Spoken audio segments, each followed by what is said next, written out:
Hey everyone, it's Karen, and today I wanted to put out this video because I feel like venting.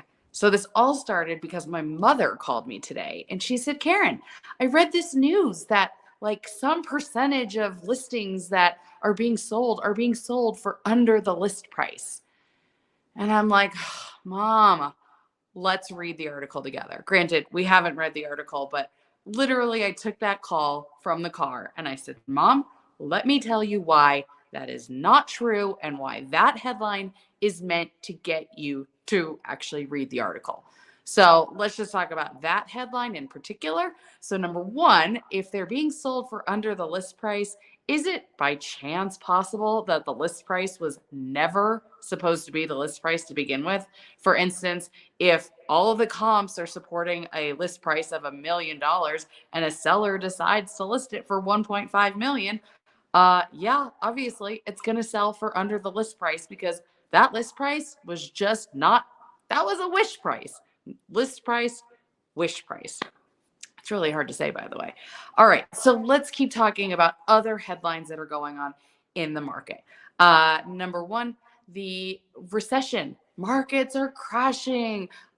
People are fleeing. I mean, it was almost like the fake news during the pandemic when they reported that everybody was leaving New York City. Like, yeah, there were some of us that did leave, but not everybody left. And oh, by the way, there are still people today, now 2 years later, who think that basically New York is empty, which if you've been in New York in the last 2 years, you know that New York is not empty. So another headline, this is why it's so important to talk to an advisor, to ask them what's truly going on, to look at the statistics and to see what's really going on. Because I will tell you this, I'm working with a client now.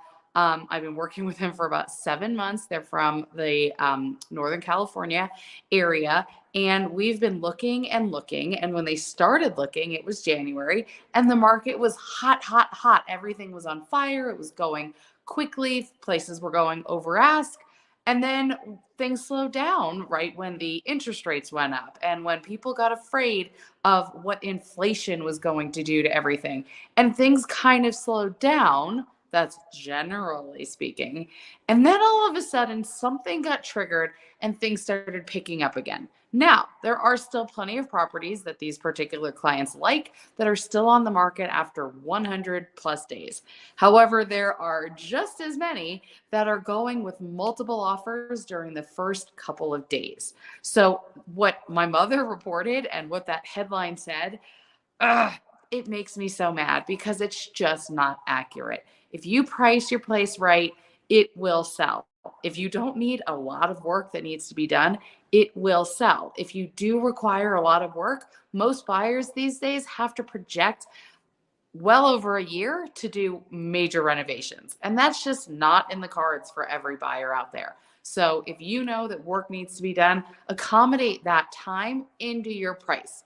But please, please, please, I'm begging, please don't read the headlines and believe everything that they say. The headlines are meant to get you to read the article, and I guarantee 9 times out of 10, somewhere buried in the article is the truth that says that this headline is not always the case. Little asterisk, right? That's what they're saying. So if you've got questions about the real estate market, let me get you a professional in the market that you're looking in to help you make sense of what's going on where you are. I can talk about the Park City market. I can talk about the New York City market, but I don't know what's going on in San Francisco or in Los Angeles or in Boston or in Minnesota. So let me connect you with a professional who can really speak to what's going on based on the price, based on the size, based on the location, and based on seasonality, because quite frankly, a lot of this is just seasonal. So hope you found that helpful. Thank you for listening to me vent. And if you've got questions, leave them down below. Give me a call, shoot me an email. I'm happy to help.